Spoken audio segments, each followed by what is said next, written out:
Inilunsad ni Pangulong Ferdinand Marcos Jr. ang DPWH Transparency Portal upang wakasan ang mga irregularidad at korupsyon sa mga proyekto. Isa sa pinakamahalagang bagay na maliwanag na lumabas sa lahat ng mga investigasyon, sa lahat ng mga pangyayari, ay nawalan tayo ng transparency. Hindi nakikita ng tao kung ano talaga ang pangyayari sa loob ng pamahalaan. Ayon kay PBBM, sa pamamagitan ng portal na ito, makikita ng bawat mamamayang Pilipino ang transaksyon sa loob ng pamahalaan ukol sa mga proyekto upang tuluyan ng matigil ang mga anomalya at korupsyon sa bansa.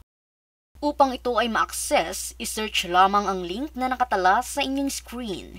Dito maaaring masuri, makapag-monitor at makapagsumbong ang mga mamamayang Pilipino tungkol sa mga proyekto. Sa portal ding ito, makikita ang lahat ng detalye ng mga proyekto mula sa procurement detail process, budget ng proyekto, location data, map view kung saan ang eksaktong kinatatayuan ng mga infrastruktura.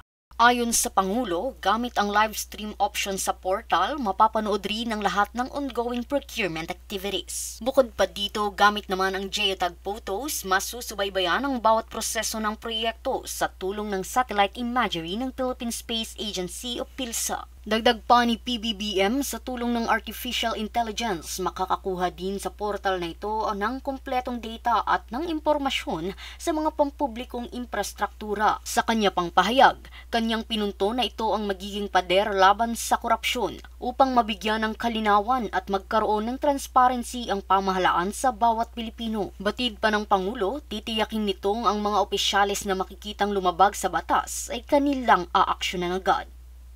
Reabel Medina, nag-uulat para sa Golden Nation Network.